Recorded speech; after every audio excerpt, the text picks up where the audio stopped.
Welcome to the Wake Up Dad Show. This is episode 21. Wake up, Dad! Are you confused and overwhelmed about your role in all the craziness that is being a dad? Are you struggling to create the life you hope for? Are you looking for other dads to share your struggles and your triumphs? Or do you just need help waking up in the morning? Join your host, Dr. Scott Vatcher, as he explores the amazing and sometimes crazy world of being a dad. This is the Wake Up Dad Show. Hey Dad, and welcome to another episode of the Wake Up Dad Show. This show is dedicated to you, the dad who wants more success, time, health, fitness, connection, passion, and all-around awesomeness. I'm your host, Dr. Scott, and on today's episode, I'm going to talk to you about the idea of blame. Now, who's to blame?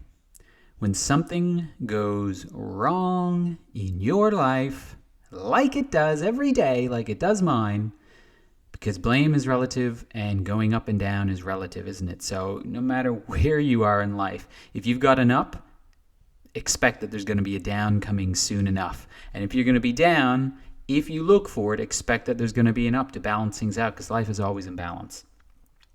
But who's to blame when things go down? Think about it. You got a crap job. Who's to blame for that? If you don't like the government, who's to blame for that? How about your boss? Man, I can't stand that boss. Who's to blame? The boss is to blame, right? What about the economy? Man, I don't have enough money for this toy that I want, this vacation that I want, to pay the mortgage, to pay the bills. Who's to blame? It's the economy, right? Man, my wife is driving me nuts. She's to blame for that, isn't she?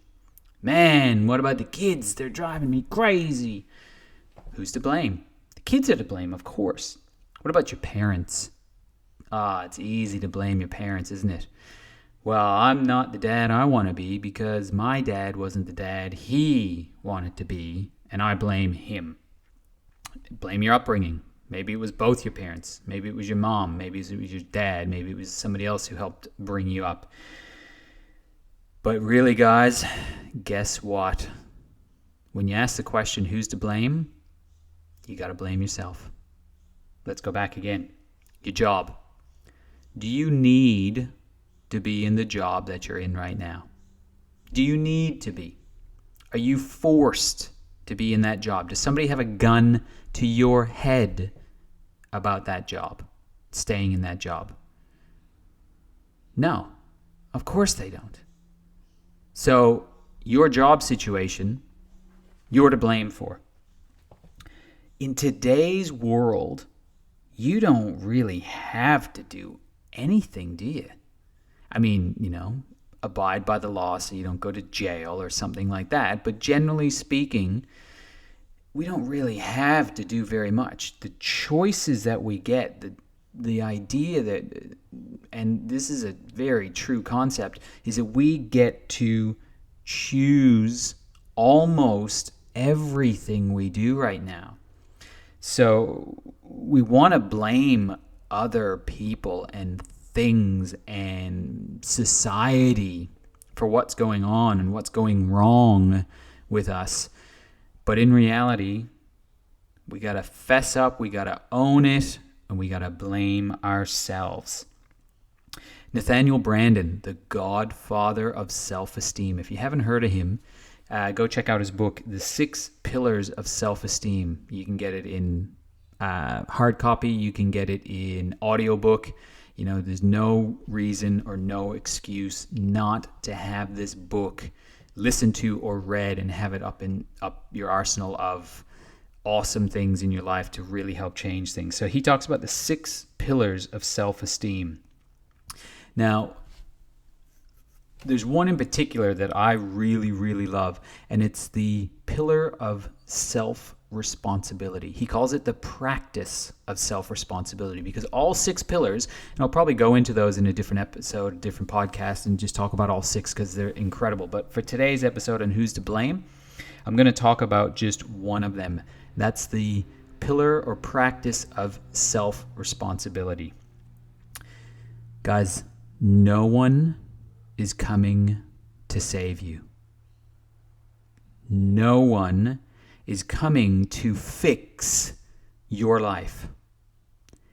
And we can blame everybody else for whatever's going wrong, or we can take or practice some self-responsibility for what's happening in our lives. Because guys, in reality, it's the only thing that's going to make change. It's the only thing that's going to make change is taking responsibility for what's going on in your life. Don't get me wrong. Bad things happen to good people. And events that occur are sometimes not your responsibility, but more importantly, how we react to that problem or event that happens in our lives is absolutely our own responsibility to overcome. So try this on. I want you to think about, this is part of your dad work for this episode. I want you to think about something that you know, you absolutely are 100% certain that you are not to blame. Like, let's go back to some of the examples. Your job, your boss, the government, the economy, your wife, the kids, your parents, your dad, your upbringing, that you know with 100% certainty is not your responsibility or your fault or to blame yourself for. Now, what I want you to try on for this dad work is to blame yourself anyway, even if you think it's not true, because it's the only thing that you can do to create change.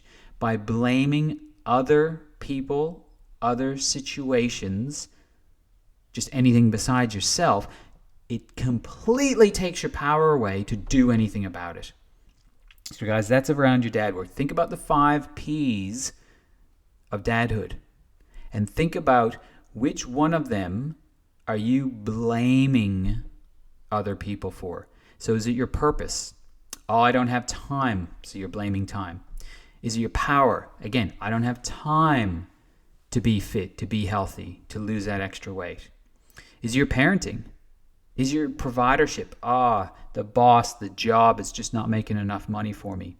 Or is it your passion? Does your marriage suck? It's her fault. It's not my fault. Any of those areas, think about it and just for a moment, try on the idea of blaming yourself for that. Because when you blame yourself, then you take your power back. You take the responsibility back. And therefore, it's the only way you're going to make change. So guys, that's it for today's episode. Dr. Scott signing off. And remember, hey, I've got a new ending here. Let me know what you think. An ancient proverb once said, for a man to achieve his dreams, he must first wake up. Dad, you're not alone. This is your wake-up call.